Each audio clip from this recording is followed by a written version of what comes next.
Dear listeners, you have tuned in to the Photography Brothers podcast, and we have a very thrilling episode of the podcast here for you today. So very glad that you decided to click on this podcast episode. We have a very exciting guest. Today, you're not just going to have to listen to me and Michael ramble on like we normally do and make really amateur jokes, I'm going to say. Really amateur jokes. We've got a very exciting guest, as I said, who we'll reveal here in a moment. We don't want to give our guest away until after the song, which I'll play for you after some banter to open the podcast. So, before we can get into any of that, I think that I should probably warn you guys and warn our listeners out there. This might be a weird episode of the Photography Brothers podcast. I got some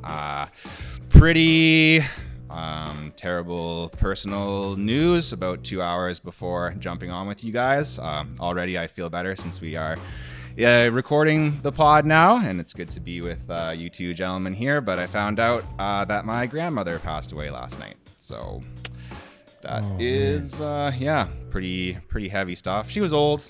She was like 93 years old, so yeah, I guess we'll dedicate this episode of the podcast to Viola, and she was awesome, and she'll be missed for sure. Not to bum everybody out on the podcast, but if I do start just crying hysterically, you guys will understand why. But we're not here to talk about all of that. Just want to give a shout out to my grandma. We've got some banter here, so since we do have a guest who has a movie podcast, I figured we'd talk about some movies that we watched with our dads. So memorable experience of seeing a movie with your dad. John Michael, do you want to go first? Fuck, I gave the guest away. Hi, everybody. I'm John Michael Bond. Nice to meet you. Let's see. Just like a movie I watched with my dad. I mean, that one's going to be hard for you. You watch a lot of movies with your dad. Well, yeah, I have a podcast that's literally just watching your thing. movies with my dad. So I think okay. So watching movies with my dad is like a back and forth because he's a giant nerd who wanted me to be a nerd like him. Which means knowing science fiction, but also knowing sports. And I'm a sci-fi horror nerd who doesn't care about baseball. So like I like watching sports like people like watching whale sounds. Like I find it soothing. I'll put it on to go to bed, but like I don't care who wins. You're on the right podcast, man. I like the crack and the hiss. So I'm literally wearing a Raptors championship shirt right now. Hell yeah.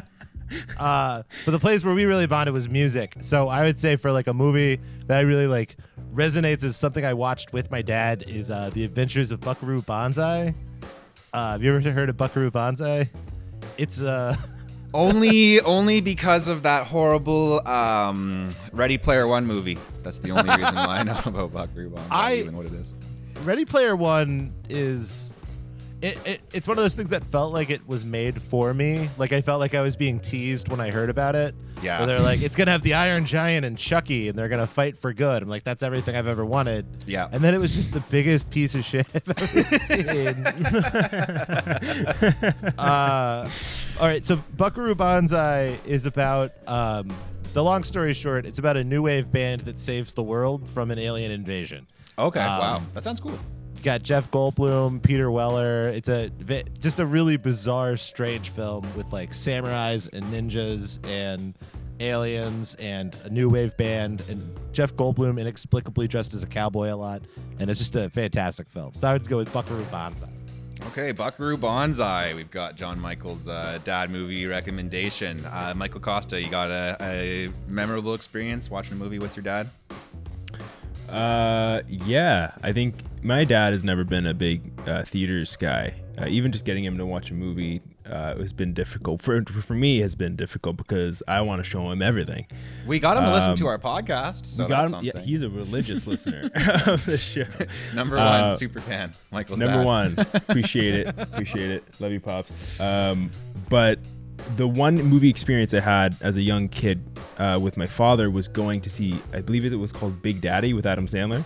Oh, nice. Oh, That yeah. comedy there. Yeah, I recall very little about the film. I haven't seen it since, although I have purchased the DVD recently so I can slot it in and kind of remind myself.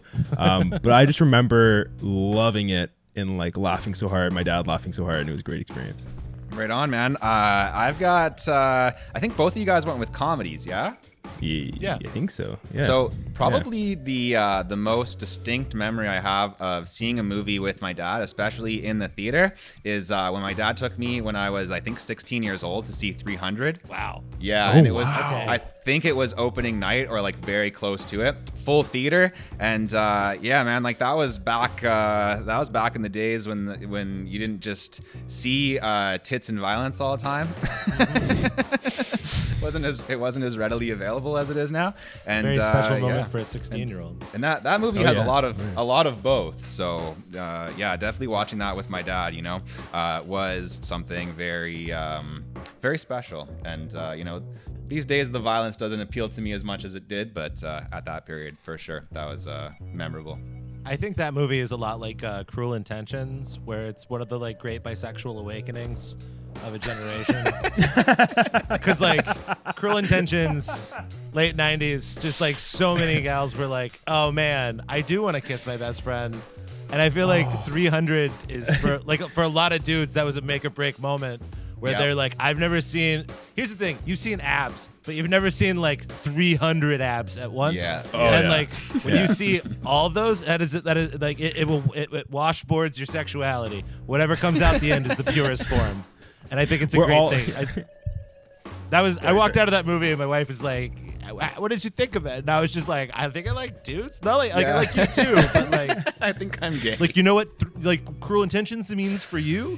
That's Yeah. what 300 means for me now, which is weird because Frank Miller would be furious about it. Well, Oh my God.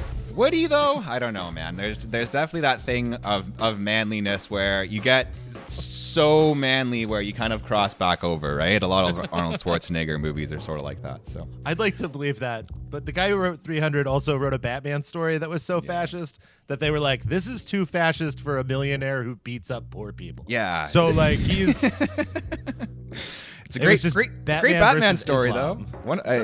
One of the few graphic novels that I still have. So Dark anyways. Knight Returns. Yeah. It's- Look up Holy Terror. okay, I'll check It's it his out. lost script where Batman fights Islam. Oh, I didn't even know that Oh, was a real wow. thing. Interesting. Okay. Wow. It's stark. Good stuff. All right. Well, on that note, I've got a song for you guys. So give me a second. I'll grab my Oh. guitar and we'll All play a right. little song. We can stop. I made Sydney loop that music a lot of times, but I hope it was worth it. Hell yeah. It's good music, so it's good times. I got a song for you guys. Any Queens of the Stone Age fans out there? Oh yeah. All right. Here we go. This one's for you then, John Michael.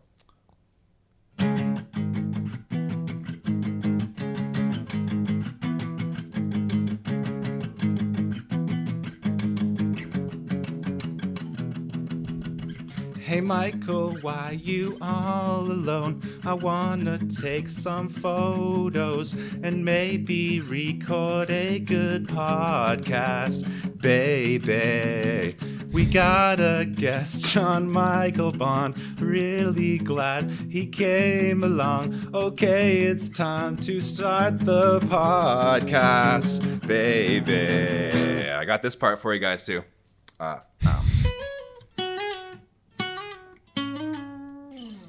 Dear listeners, Okay. Thank you. I'm your photographer, Jared Poirier. We have another great photographer over there wearing like a corduroy hat. Yes, and his name is Michael Costa. How you guys doing? Growing photographer on YouTube. Just gonna plug that more. That's a good idea. And I spoiled it earlier, but we got a guest. And who are you, our guest? Hi, I'm John Michael Bond. I'm the co-host of the Dad Movies podcast, a stand-up comedian, and occasional professional photographer. Nice, yeah, a guy that does too much stuff, just like Michael and I. So you're in very good company here. Just running from silence every day. Yeah, exactly, right? Yeah, if we have to sit with our own brains for like 10 minutes, I mean, that's gonna just Yeah, no, that's it'll be difficult to deal with. Here's the thing: humanity survived and thrived and evolved for millions of years without constant sound, and thank God we've solved that problem. Oh man, Just we created noise pollution. Like that's how uncomfortable we are with silence that we figured out how to infect nature with it. Well, it's a good thing that we did though, man, because otherwise you wouldn't be on the show right now if your sound waves hadn't infected my ears with the Dad Movies podcast. Then we never would have been able to experience this. So the sound of my voice is the plague that keeps on giving. Yeah, exactly, man, exactly. So yeah, dude, I just appreciate you being on here so much, man. I'm honestly a huge fan of your podcast, and it was very exciting when I found out that you're actually a photographer as well, which gave me a really good justification to bring you on the show. Yeah, so anything that gets me attention, I really appreciate it. Yeah, for sure, man. I can't say that we have the hugest fan base in the world, but we have a few listeners out there, and quite a few of them are into photography and probably into movies, and I'd imagine most of them have dads. So we used to have a better listenership, and then we did a 9-week Fast and the Furious series, and we burned it to the ground. Like it's all loyalists. The only people who listen to us anymore are people who are very loyal to the podcast. Well, let's talk about that, man, because I know that wasn't the favorite series of a lot of your listeners, but that was one of my favorite series that you guys have done. And I wasn't always a big fan of the Fast and Furious movies. I definitely, when the first few were coming out, probably even when 7 was coming out, I was very dismissive of the franchise, right? Kind of thought of it, just like stupid car movies. And I guess in my contrarian ways, I was just like, it's stupid car movies. There's really nothing to it. I definitely have my fiance Masha to thank for getting me into those movies. Probably maybe 2 years ago, she kind of forced me to watch through them, and we did it. We did it in a similar fashion as you and your dad Bill. Man, we shotgun them, watch them all.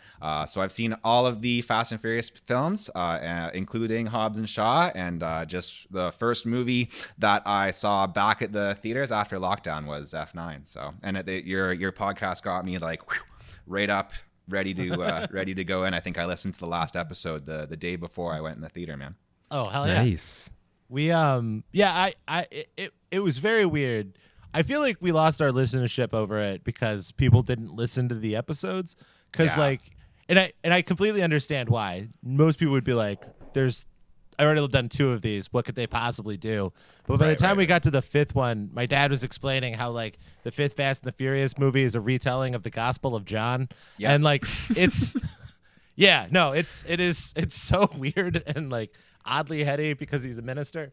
I didn't watch those movies until the 3rd one came out, and I saw it on a double feature at a drive-in with Cars. And Cars was one of the worst films I've ever seen. And we were like, we should leave. And my wife's like, let's watch just the first 20 minutes of Fast and Furious, Tokyo Drift. And if it's not good, we'll leave. Nice. And that's my favorite one in the series. Yes. One of the best, yeah. It's very street level in a way that you don't anticipate. Karate Kid is a very it feels on the nose to be Tokyo Drift is Karate Kid. But it does very much have that sense of a master slowly teaching an arrogant young kid to learn how to fight. And I fell deeply in love with these movies. And then Dad for years just thought they were the dumbest thing.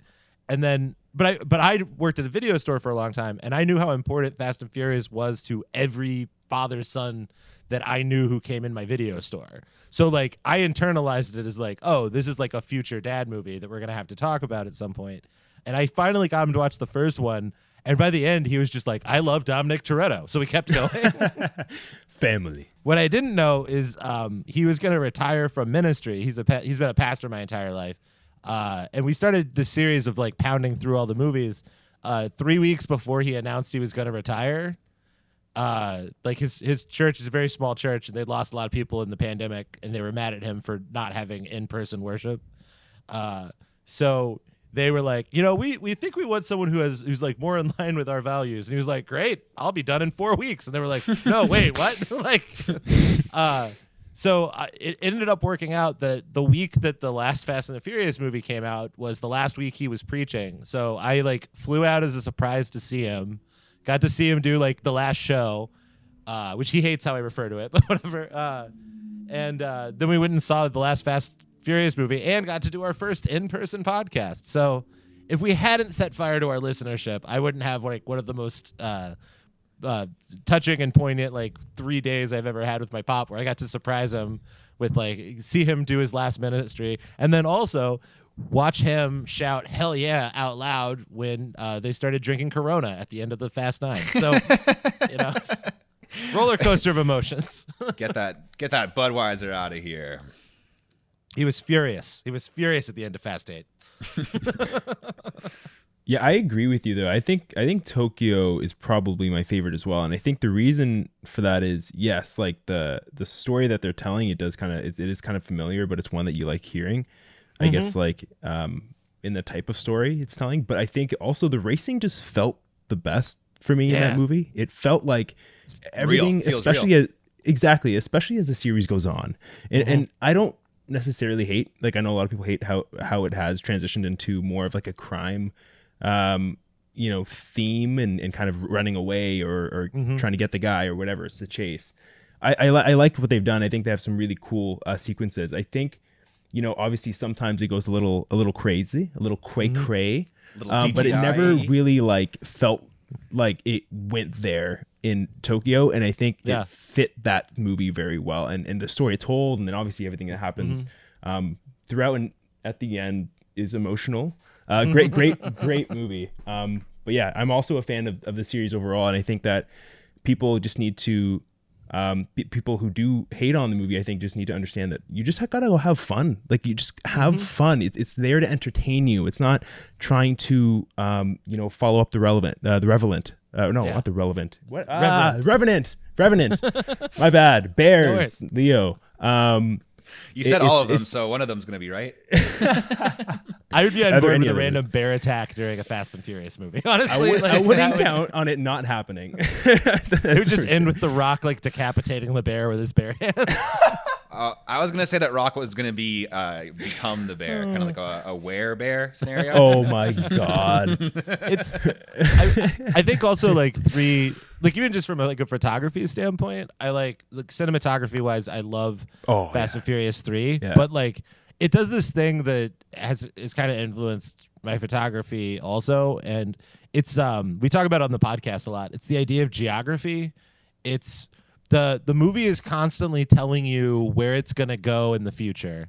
Yeah. And the way it uses establishing shots to like give you an idea of what the landscape is going to be.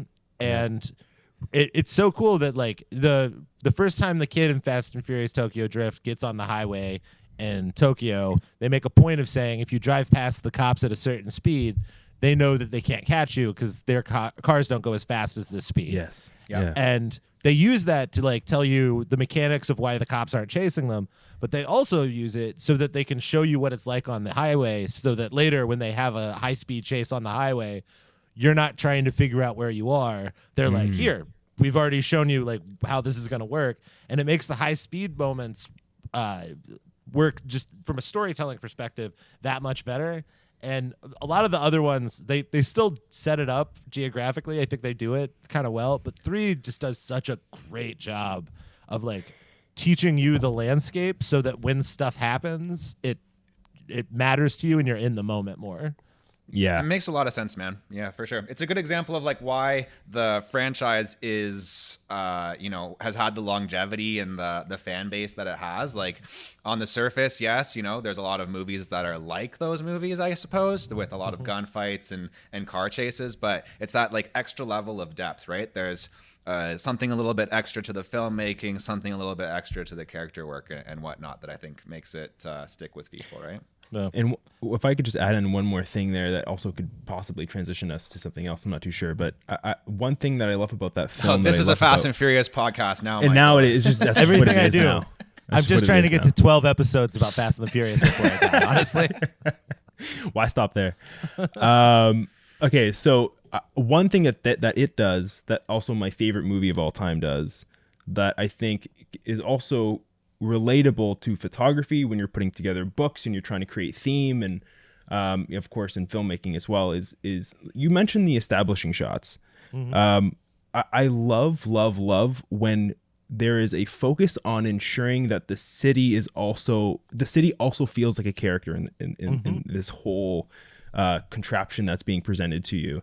I feel like this movie does that very, very well. I felt like Lost in Translation, which is my favorite movie of all time, also does that really, really well. Also, I love Tokyo, so that helped. But it's so important. I feel like, I almost feel that it takes everything a step higher when you can become more involved with where you are, more attached to it, and just by in film you have 2 hours to make someone fall in love with that city. And I think you can do the same thing with photography when it's like long format, and in filmmaking as well. I think it's a good thing for people to think about. Agreed. Yeah. Sweet. I've got a segue. Let's Tokyo drift into the next topic.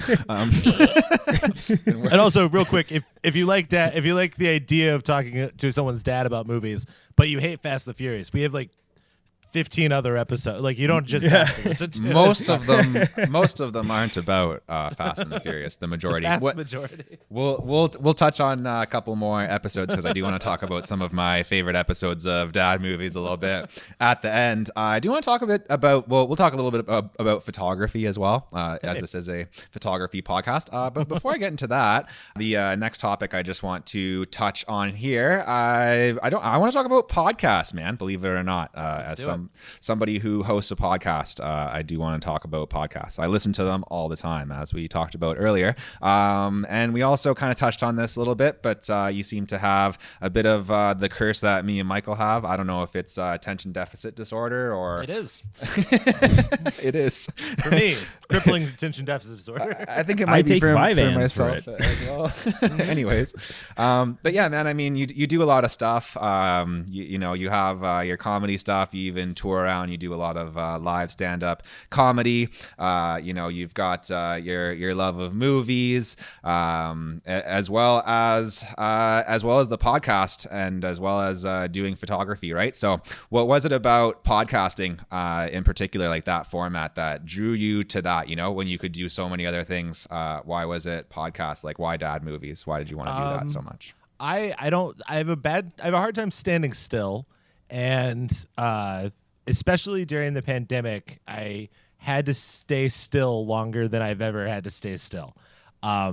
So a big reason I did it was just to not hear silence. My wife's a tattoo artist and was out of work for most of the pandemic, but when she wasn't, I went from I work from home, so I would home a lot, but then at night I would go and do shows. And when shows stopped because of the pandemic, it was basically just I worked from home and then I stayed at work and never left. Yeah. For my sanity, podcasts were kind of great. But the flip side of it, honestly, it wasn't necessarily the podcast medium. It was my dad's getting older, and he's 67, I'm 37, and I realized that because I've lived in different places from him, I have memories of our conversations, but we don't have a lot of pictures together. We don't have videos or anything like that together. And when we are taking pictures, it's usually me taking pictures at the holidays. And I really wanted to just have a record of my dad. Yeah. And I didn't want a record where I was okay, let's sit down and I'm going to do field recordings of you talking about what it was like to grow up in Georgia in the 60s. I was I want to hear you talk about your thoughts and hear your weird asides and hear how you can watch Fast and Furious 5 and think it's the Gospel of John, or Men in Black and think it's an Easter special. That was really what drove me to it. Was even if no one ever listened to the podcast, the idea of having 100 recordings of my dad bullshitting about movies that I could just have forever was really the driving point of it. Nice. I have nephews who are 1 and 4, and not to be morbid, but like, they're 67. We live in a plague, and in 10 years, there's less chance that they'll be here. Sorry, Dad, if you're listening to this. And I sincerely hope he is. Bill, if you're listening, what's up? But he knows that's part of why this is. And like, I wanted my nephews to be able to have like this record of his thoughts. I'm actually working on starting a podcast with my mom, basically for the same reason. I don't even know if I'll ever put it out. I'll just tell her. She doesn't know. She can't find it. She doesn't know how to find podcasts. No, my mom could never find my podcast, man. I could say anything about my mom on here. Like, I think the beauty of podcasting as a medium is like, audiences don't matter to a certain degree. Like if you love the concept of what you're doing and it means something to you, like it's so special to be able to have a talk radio show with anyone you want, and like you have the ability to find an audience forever versus like a radio show. If you're not tuned in at that exact moment, you're SOL. So like for me, I'm getting what I'm getting out of it, but like every month people like hit me up and are like, hey, I found this on a whim through this interview you did or through Twitter or something, and like my dad's not around, or my dad is around but we don't talk, or my dad and I hang out every day and watch movies, and this is like makes me think of that. And like it's for me, I did it very selfishly, but it's been really fun to like kind of become more passionate about it because the people who like it love it so much. Yeah. Oh, I was in an Uber 2 days ago, going to shoot. I do like freelance videography, right? Mm-hmm. And I mentioned that I have a podcast, and the Uber driver literally didn't know about like the concept of podcasts. He was like, I don't know what that is, and I got angry. Wow. I was upset. I mean, but you open a whole new world to them. Yeah. They're gonna. The secret is to tell them to listen to Wait, Don't Tell Me. And then if they get angry, they need to find storytelling. And if they love it, they need to find game shows. That's how you find out what podcast you like. Right. I just tell them to listen to dad movies, bro. That's it. Hell yeah. I'm bad about promoting my own work. I like what you're saying here, man, because I think the key to making content that you like as the creator is having something in it for you, and mm-hmm. honestly the majority of it has to be for you, I think. I mean, there are great artists all the time that talk about how they like, sorry, I don't write my songs for my fans. I write it. Mm-hmm. I write it for me because it's just, I like the sound of it. I like whatever. And those are the artists that you see, they kind of fluctuate in their sounds, and it's good. It actually helps them out. But I think sometimes, I can speak for myself at least, I get caught in these stages where I'm just making content I don't like. And, mm-hmm. and I can't keep going. I have videos banked. I just don't want to edit them. I'm like, why? Like, why do I want to do this? And it's because I'm making it for what I think will do well, rather than what I want, I guess. And mm-hmm. so now I'm kind of in this stage where I haven't made videos for a few months, but I'm really starting to think about like, what do I want to make? Like, what do I want to make? So I love your story, man. That's awesome, and I totally relate to that. It kind of relates to my photography too, in that. Like I do headshots and boudoir and OnlyFans a lot because that's what the market is right now. But like in my own photography, like I didn't start making prints really until about a year ago, to have like physical copies of things. Mm-hmm. Everything I shot was for me. And I would show people, like if they hired me, they'd obviously get the photos. I wouldn't be like, give me $100, you'll never see it again. Yeah. But like for like my walking around stuff, or sometimes I would do like full lighting model shoots, and like I'd give them the best ones, but I wouldn't show them the whole set. And a huge chunk of it is just because I like photography and I'm shy. So like when I'm in theory, I'm like, when I die, someone will find this, someone will go through it. And my wife's not nosy, so she doesn't like go through my portfolio unless I like point it, like tell her what to look at. So like it was great because I've never been worried when I was shooting anything about who was going to look at it, because it never occurs to me that anyone's going to look at it. Like I don't have a big following on Instagram for that. Most of the people who follow me on Instagram follow me because I'm friends with a porn star that they like, or they know me through comedy. Right. and it's really freeing, and similar to the way that podcasting is freeing. Is like you have this tool that you can create anything with, and then at the end of the day you create this really special thing, and who sees it is entirely up to you. Like so many people are like, oh, I don't have the audience to get the exposure for my work, and I'm like, how sad is it that these people don't get to see this cool thing I made? Like it's never occurred to me that it's a tragedy that someone might not like, that I might not be seen. It's a tragedy to me that I might not get to show someone something. Yeah. And like it's so much fun because like in podcasting, if you're worried about who's going to look at it, your podcast's probably going to suck. You're going to pander and it's not going to go anywhere. Yeah.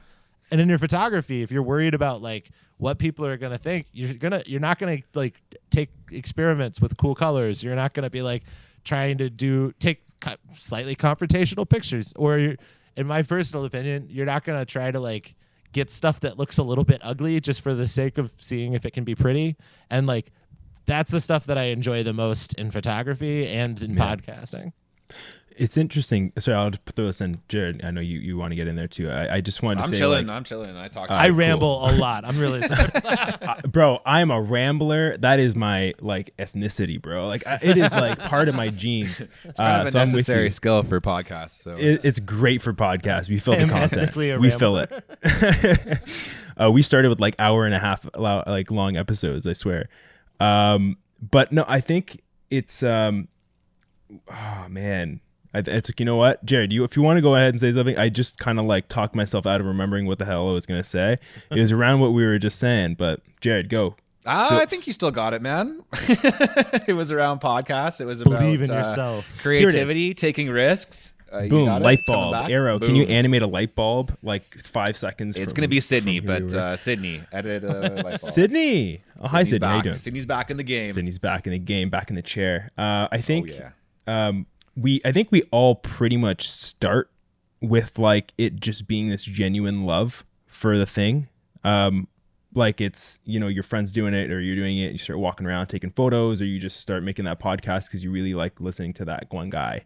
And it's just about the shit that you like doing, or it's documenting. You're kind of doing both there. And I think quickly as you become more immersed in it, as you start to study it more, you care more about growing it. You care more about like the metrics, more about like those things, and wanting it to grow so that you can do this thing full time. And you start to confuse almost like what you want to do with what you need, what you feel you need to do in order for that to be the only thing you do. It's like it's a weird cycle that you can go on, I think. And that's, again, I do it all the time. I think it's also like I've worked really hard, and I don't know if this sounds arrogant or zen. I've worked really hard in like the last couple of years of like I wanted to find peace in art, because I've done everything I do sounds like a fake job. Like my resume sounds like someone in witness protection. Like, oh, you were a social worker, you worked at a video store, you recorded audiobooks, you were a porn blogger for a long time, you write online ad sales. Like it's I've got a bunch of weird gigs, and like especially the problem with like comedy and photography and sketch and things like that is like you view your success based on the success of everyone around you, and if you do that, you become so miserable. Like when I lived in Atlanta, I hosted a comedy show that every week had like 100 people in the basement of a rock club, and I didn't enjoy the last year of it nearly as much as I should have, because I was so worried about making sure I kept my audience that I never like took advantage of having like 100 people in the palm of my hand every week. And I had good sets, but like I didn't have the sets that I could have had. And like in art, I think it's really easy to get trapped in the bitterness of where you're not instead of celebrate where you are. And like one of the big blessings in my life is that I make my living as a writer. And it's not the kind of writing I want to do. In my brain, I am Hunter S. Thompson. I am, I'm Thomas Wolfe. I'm out there studying the landscape and writing about America. But instead, I make my living as a writer, writing online ad sales during the day. And you know what? As a kid, I wanted to be a writer as a living.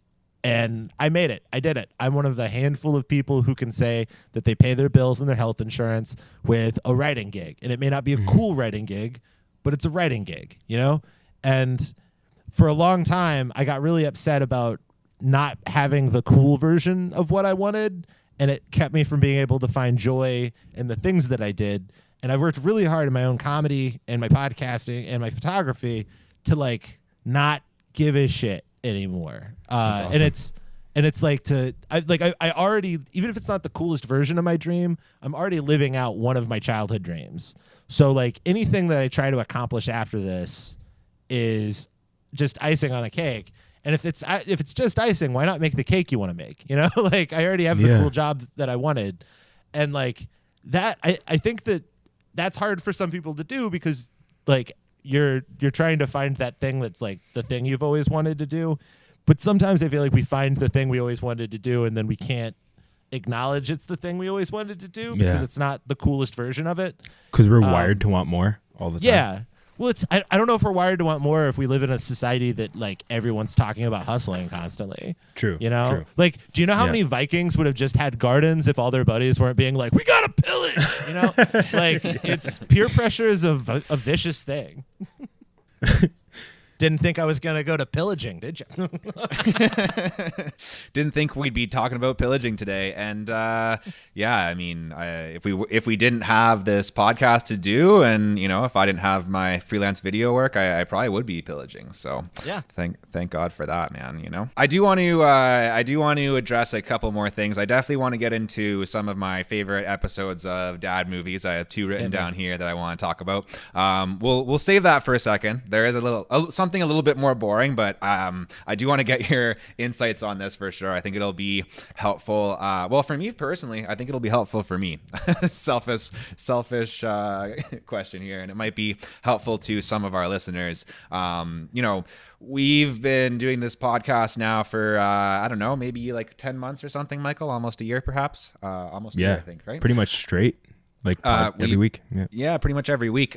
We've had to fucking figure out a way to do this thing remotely and still have guests and record through Zoom. I mean, we took a little while to get set up today. It's kind of those hurdles. You went ahead and made that way harder for yourself by having like a 60-some-year-old man as your co-host. So I was just knowing my parents' abilities with technology there. I mean, my dad can use an iPad and he can look up his Bible on there. But I don't know if I wanted to do a podcast with my dad, I would have a very hard time. So I was wondering if he could provide.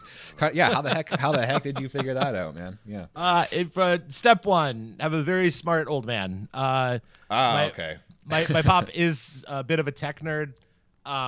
He is not. I'm not saying that we have not troubleshooted sound for way too long before many episodes. Yeah. But he like knows how to use computers. We've always had a computer in our house. I remember him like unveiling 50 megs of RAM one day and just like losing his mind. So we've always had computers around the house. The secret mainly is USB microphones have gotten really good. And nice, yeah. I taught him the main thing if you're trying to work with an older person who's not good at tech is you have to get them to get over the emotional hurdle of reading a manual. They just have to do it. And the main reason is if you can download EQ software for most USB mics. Yeah. And then while you're listening, you can be like up and down, blah, blah, blah. And once they get the basic settings, we're Save plug that. and play. Yeah. So now, like, we do it over Zencaster, which has really sometimes is great and sometimes has a hard time picking up when you're using a third-party mic. So once we got the settings done, we haven't had any problems with that. But if you're trying to work with someone who's not tech savvy, get a good USB mic. Tell them to drop like $100 on it. And it will do a lot of the work for you. That's honestly the main thing. Also, there's a trick where you create like a little like hang 10 sign with your hand, and you put your thumb to your mouth and your pinky out, and that's technically proper mic distance. Oh, interesting. Nice. Yeah, so you're already at it. Most people like keep it instinctively, and it depends on like what kind of mic you're using. But when I recorded audiobooks, that was a kind of rule of thumb. I can just see in my like if I got way in here, right? Yeah. And you get those software tells plosives. me. Yeah. You get the like ba ba. You can hear the like the loud. It's called a plosive. You get the like that sound, and it sucks. I'm but if sure our you're listeners appreciate that. you know what? Just think of it as techno and take the Yeah, free that's lesson. true. Yeah. But it was something I learned recording audiobooks. Is if you keep that like hand distance to the microphone, you're not going to get a lot of the weird, crappy sounds and things. Legit. And if you explain that to like your co-host when they're starting out, it gives them the ability to like buy in to the idea of making the sound better. I think that's it for him. Is like I'm not yelling at him to make it suck. I'm like, or to not make it suck. I'm like, all right, you sound good now. And he's like, good. I want to sound good. That's important. Yeah. Giving some practical tips, right? Rather than just being like frustrated with the person, right? 100%. Though I've definitely gotten frustrated with him. So I don't want anyone to pretend I'm not a terrible son. I mean, there's parts of that ended up on the recording where you get frustrated with them. So but that's just purely talking. Yeah. All right, that's sweet, man. Actually, that was really good because I kind of just thought that would be a fun question, and instead we got like actual practical advice. So yeah, that's awesome. I recorded audiobooks for a few years, and because of that, I am super into the concept of clean sound. Yeah. Oh, yeah, for sure, man. Now that I've been doing this podcasting stuff and my own freelance, like I can hear. It's a gift and a curse, right? Because you can hear those flaws, but you can also really hear when audio is good. So yeah. But when there's podcasts that I just can't listen to. Now I'm like, oh.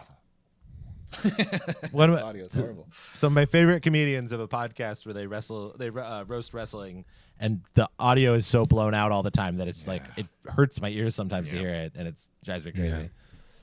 It's like wrestling when you're wrestling with yourself trying to listen to that podcast all the time. Yeah, man. Okay, let's talk about dad movies some more, man, because I am a big fan of your podcast, and I'm about to prove it with some some dad movie deep cuts here. So everybody knows about the Fast and Furious series, bro, but these are some B-side dad movie episodes. I'm thrilled because all anyone tells me is stop doing Fast and the Furious. You did stop. It's been done for like a month. Or I love the Field of Dreams episode. Everyone seems to like the Field of Dreams. Oh, really? Okay. Well, it's a good episode.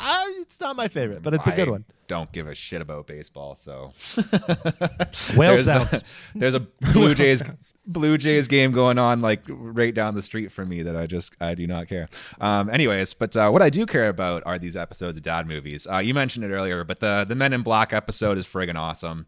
I never in my life have read Men in Black as an analogy for Easter, but I guess that when Kay gets eaten by the cockroach represents death, and when they blow up the cockroach, that's Jesus conquering death. So that's Men in Black. I like that. I don't know if you've ever heard of the philosopher Slavoj Zizek, but he does stuff kind of like Bill, where he'll like read into something way too much and come up with some ridiculous thing. So definitely one of my favorite episodes, man. Slavoj Zizek.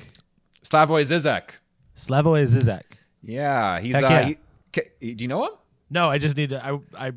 I am always interested in philosophers who are like, I've picked up the new issue of Superman, and here is why it tells you that Superfund sites are bad. Like I'm a big fan of that stuff. Yeah, for sure. Here's why it's an analogy for Stalin or whatever. Yeah, he'll give you that. He's got two great, very good jumping on points to be able to understand. He's like a social philosopher. He talks a lot about like culture, and he does criticize film and media a lot. So good jumping off points. Very accessible. He's got two documentary films, The Pervert's Guide to Cinema, and The Pervert's Guide to Ideology. Ooh. So you can check those out. I've got a bunch of his books, man, and I've read them, so I'll send them down to you if you get into Please them. do. You can borrow them from the PHOTOBROS library. I'm good about sending books back. It's one of the handful of positive traits I have. Yeah. Where can we go with Men in Black, man? Is it really a dad movie? Is Men in Black really a dad movie? I guess that's a question. Let's philosophically talk about the concept of what a dad movie is. Okay, that's a good place to go. I think that is it. The answer is everyone is a different dad. Like I have a friend who I told was doing this, and he was just like, "Well, it must be nice to have a dad who has a podcast." I was like, "Yeah, fuck you." No, I'm just I get it. Not everyone has the same relationship with their dad. For me, the premise of like what a dad movie is ultimately boils down to the TV station TNT. If a movie is on TNT, it is probably a dad movie. They in the 90s they had this thing called Movies for Guys Who Like Movies. And there was this real brainstorming moment when watching it when I was a teen, where it was usually like Raw Deal or Roadhouse or like stuff like that. And then one day they showed Shawshank Redemption, and I was like, this is a movie for guys who like movies. And it occurred to me, everyone likes the Shawshank Redemption, but dads love the Shawshank. Like I've watched. Like we've been having family conversations, and we would like walk into the living room, and my mom would be like channel surfing or something, and Shawshank was on, and we would both stop what we were doing, finish Shawshank, and then pick up the conversation like an hour and a half later, or during the commercials or things like that. Dad movies they're not necessarily. It's not like War and Peace, or it's not like Bridges of Madison County, or Shakespeare in Love, or even like. The Crash, or like whatever the best picture winners are. Dad movies are like simple films that have usually like one easy hook, and they might have a little bit of depth to them, and they might not have depth to them, but because you're watching it with someone you love, you end up having a conversation about them. So like for me, like you asked earlier, like what's a like quintessential like dad movie moment? Buckaroo Banzai emotionally for me is the answer. For me, I think probably the truest answer, having a moment to think about it, is when I saw Independence Day in theaters with my dad. And I got to like have that moment where I didn't get to see Jurassic Park in theaters when I was a kid, but I remember when we were watching it, he was like elbowing me like, watch this T-Rex is going to be real cool. And Independence Day was the first time I got to see like a big sci-fi movie with wild effects with him fresh, and I got to see him be filled with the same wonder that I was filled with. And it's like, is it high art? Absolutely not. Is it art that made you feel something? Sure. And it's that middle ground of, it's not like he's showing you something because he's trying to intellectually push you into like a new realm of thought. It's not like he's not like the Before Sunrise trilogy. Let's get into love, like it's not like that. It's you're watching something that might be a little bit cheesy, but you have this emotional connection to because of what it means to the person you're watching it, or even like what it means to you watching it with them. Yeah, it's much more about like the bonding moment of cinema. So I think Men in Black is a great dad movie because it's so funny, it's so scary at times, like genuinely like disturbing at times. The fact that it's just a dude walking around in a flesh sack the entire movie. It's short. It's like an hour and 20 minutes long or something. Yeah, you walk out of it quoting stuff at each other, but it's also just deep enough that you probably will have a little bit of an emotionally resonant conversation when you watch it. Like that's what what our goal is with dad movies. The tagline of the podcast is "You can't watch Shawshank all the time," and that is kind of our philosophy. I think you really you proved the philosophy as well with the Happy Gilmore episode, because that one when I saw that one I was barbecuing, and I kind of looked down at my phone through the meat sweats, and I was like, oh God, Happy Gilmore, like that is the opposite of a dad movie almost. But now that I hear kind of your philosophy, kind of how you're approaching the dad movie, it spurred a lot of conversation between the two of you, and you had a lot to talk about just on such a silly Adam Sandler movie, who I've come to appreciate more and be less dismissive of. So yeah, the Happy Gilmore episode is that one was really special to me. Ironically, like they're all special to me.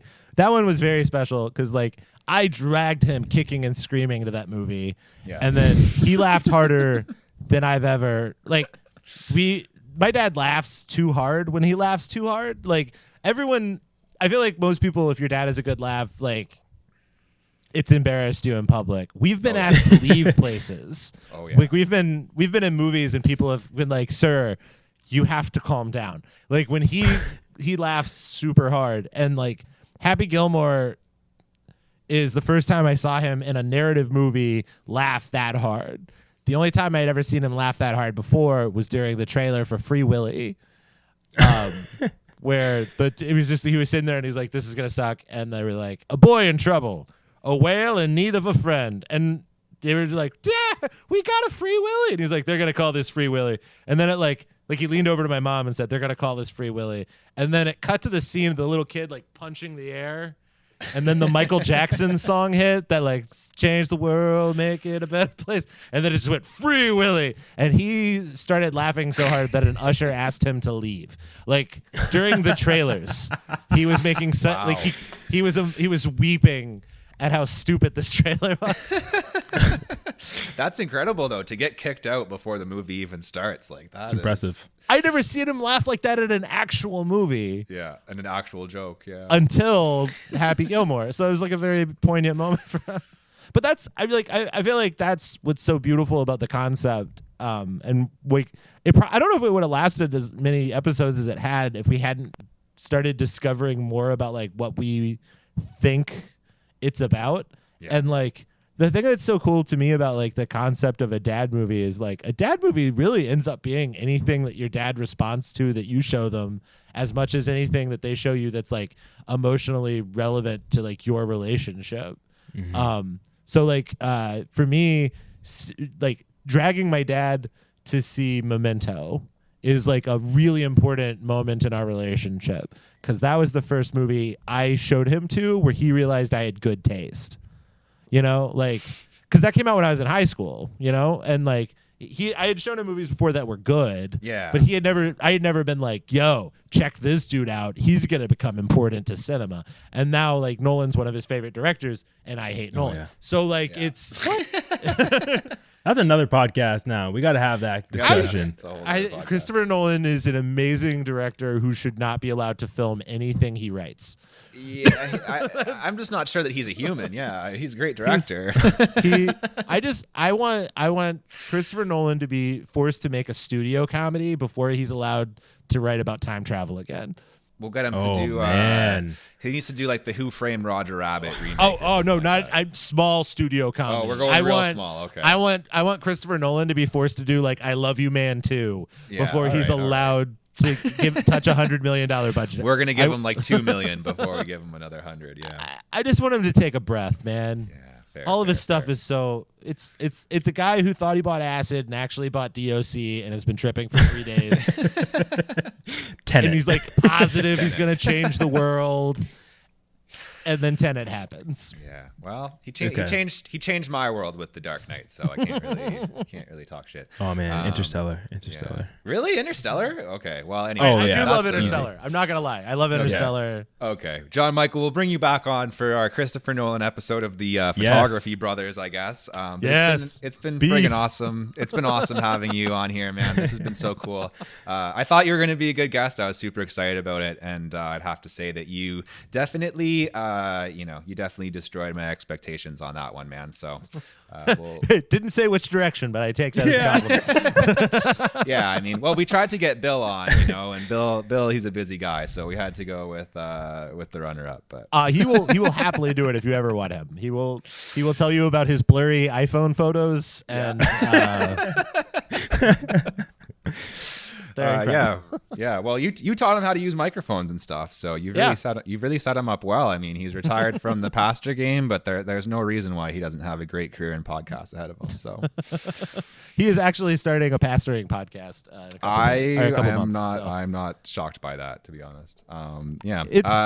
He's the good kind of pastor. He's like a socialist who thinks that gay people should have rights. Like he's not like the bad kind of pastor. Like I want to be we have to say that now, I guess. We do. There are not a lot of Christ-filled pastors. There are a lot of pastors who are like just hateful bigots. Also, if you guys are hateful bigots, still put the episode up. I'm down with promotion, however it comes across. But yeah, there's too many people out there who don't know. Like I left the church for that reason, and like I'm very thankful to.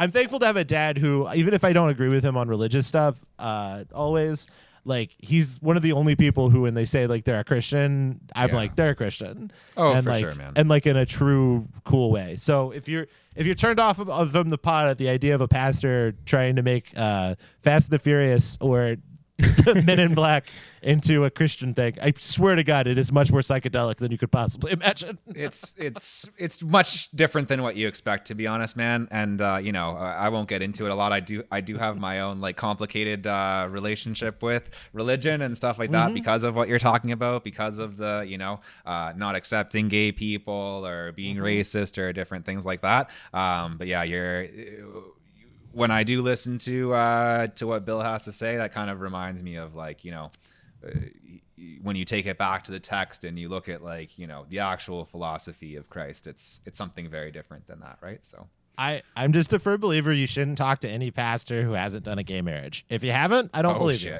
Oh shit. I don't believe you believe what you say you believe if you haven't done one. Yeah, do you really believe in love if you haven't done that, right? So yeah, man. To close us out, why don't we borrow a tradition from the Dad Movies podcast? What's a piece of dad advice that you could share that you've learned either from photography or from podcasting? That's a fun one. A piece of fatherly advice that I have learned from. Let's say from photography. Let's say from photography. Oh no, yeah, no. I love that premise. Okay, actually, I think this is something I've learned in the last year. And I tried to teach my 4-year-old nephew how to use my camera, and I was trying to teach him how to use a 5D Mark III Canon, which is on manual settings is like a nightmare. You didn't trust him with the R5, huh? No, absolutely not. I'm still paying them. Doing street photography with the R5 is terrifying. Taking it out of the case is terrifying. Oh God, it is. Yeah. But I was trying to teach my 4-year-old nephew how to use my camera with manual settings, and it was really interesting because I feel like when we try to teach things to adults, we immediately talk to them like they're professionals. And when we talk to children and try to teach them things, we talk to them, if you're trying to teach effectively, you talk to them the way you would talk to yourself. And it was really fun to show him how shutter speeds work and how aperture works. And I didn't use those terms. I just showed him, like, when you touch this button, if you do it up, it goes here, and if you go down, it is here. Tried to break it down to its most basic things. And like, watching him learn, because I had the patience to try to approach the idea from his level instead of trying to teach him what I know, in my brain made me start thinking about the way that I shoot in my own life and how frustrated I get when I have an idea in my head about what I want an image to be, but I don't know how to get it there yet. And how I think that, like, sometimes in photography, you need to remember to be gentle with yourself when you're trying to create a space in an image. And you're going to have all this knowledge in your head about how to get that shot that you're not going to try 3 or 4 opposite things that could get you the same thing. So you're like, oh, I have to use a bright flash and I have to use a fast exposure so that I can capture like the sharpness of this image and blah, blah, blah. But it's like, okay, but what if you use like a higher aperture, a longer exposure, and then just at the very tail end of the long exposure, you hit a flash. Give yourself the space to try to explore those things. Because like when you're explaining it to a kid and you're explaining how like time and holding the shutters open and like adding light and all that stuff, there's never a part where you're like, these are the rules. You're just like, this is how you open it, this is how you close it. And if you go into shooting and give yourself that space to just know how the camera works but not assume you know how the shot's going to work, you're going to end up having a lot more fun shooting. And I, like, personally, I used to always be so stressed out when I went on a shoot, or when I was even doing just like walking around doing street photography. I would get so freaking stressed out. And it was just because I was trying to do everything correct or make sure I didn't accidentally overexpose something that I wasn't having as much fun as I could have. Yeah, you weren't experimenting, right? Yeah. And like, I think that's the thing. I think when you're unless you're on a paid gig, you should allow yourself to shoot like a kid sometimes, and just be like, what does this do? Maybe it'll screw up. Maybe it's gonna come out absolutely crappy. But like the flip side of that is you're probably going to discover new things about the way light works, and you're going to discover new things about your camera and settings you'd never even imagined to play with, because you're not necessarily following the rules. You're just giving yourself space to create. Like, people look at cameras like tools, and they should look at them like paintbrushes more often, you know? Yeah, dude, I love that. That's well said. Very true. Very true. And something that I'm going to take your advice on that, man, and keep experimenting with my own photography and videography, even if it is a paid shoot. You know what? I experiment on paid shoots all the time, but I'm also dreadfully unprofessional. So like that's just me. Just get the secure shots, get the simple ones, and then start experimenting, I think, just in case, right? Yeah, man. So I think we'll get out of here. We've got a long episode of the podcast, but it's been awesome, dude. As I said, it's been great. Yeah, been totally great having you on here. Definitely one of our best guests. Before we go, Michael, is there anybody that you want to thank? I want to thank Cusco. Nice. Who has not vomited on my bed today. There's my cat. It's been unfortunately fans a of the trend. show. Fans of the show will know. Fans of the show will know and be proud of Cusco. Also want to say thank you, Jared, for hopping on. This is I had a great time, great conversation, and obviously you had on a real note a very serious thing happen, and I'm glad that you were able to join us on this conversation today, man. Yeah, thanks for taking my mind off it, guys. John Michael, anybody you want to thank before we get out of here? I'd like to thank my old man, Bill Bond.